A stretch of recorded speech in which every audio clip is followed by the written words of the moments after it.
Hey there, Brandon here from thirstshop.com. Today we're talking about an exercise called band-resisted low box pogo hops. All right, this exercise, what you're going to need are two light resistance bands in terms of strength. You're gonna want a low plyometric box. You could stack some plates up if you really wanted to. Really by low, I mean anywhere from about 6 to 9 inches. Anything more than that, it's probably gonna be too high. I think a 6-inch plyometric box works great for the majority of people.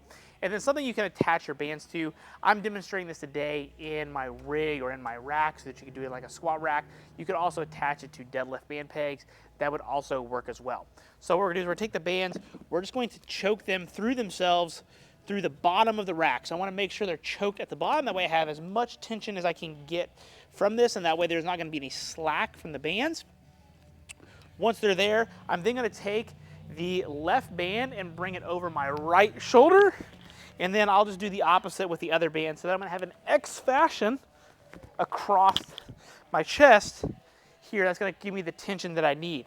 I'm gonna have that box a little bit in front of me, and then I'm gonna perform pogo hops up to the box and back as quickly as I possibly can, and trying to stay on my toes while I'm doing so.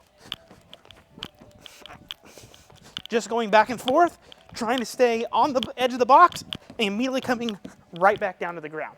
Now notice there's gonna be a little bit of bend in my knee, nothing crazy. I don't want my legs as straight as they possibly can, right? I'm not gonna actually try to do a plyometric jump on the box. Again, the goal is to stay on the balls of your feet, being as quick and springy as you can. Now, this exercise, as I get myself out of here, this exercise works great for developing the springiness and the tendinous adaptations at the Achilles. So it is gonna work primarily your calf musculature, but what we're after is the tendinous adaptations from this to make us very quick and light on our feet. Now, I like the band resistant option because, again, it's gonna force us to have to put more force into the ground, but bands provide this thing called overspeed eccentrics.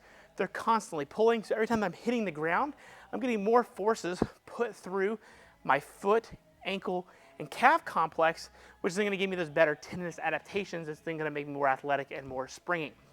So for this exercise, I really like doing this for 3 to 5 sets of 10 to 20 seconds as quickly as I possibly can. Again, you want to use a very light band. I've got mini bands here from Elite FTS. You can also use micro mini bands. I would not use anything stronger because, again, the goal here is going to be being fast and just getting the tendinous adaptation aspect of it. This works great in a preparatory phase of training for athletes. So I really like this going into an off season and trying to build those tendinous adaptations back up, especially if athletes have been playing a long time. We don't necessarily want to have a ton of ground reaction forces in terms of intensity, but actually just trying to prepare the body for the subsequent training sessions that are going to come. Or you can even use this as a return to play protocol. Say an athlete gets cleared for activity and they just haven't played a lot of sports lately, and you want to make sure you can prepare their Achilles tendons and their ankle complexes. This is a great way to run this for 3 to 6 weeks before you get into more intense plyometric-based training and or sprinting, jumping for that athlete to help them prepare. If you have any questions, let me know in the comment section below. Thanks. Have a great day.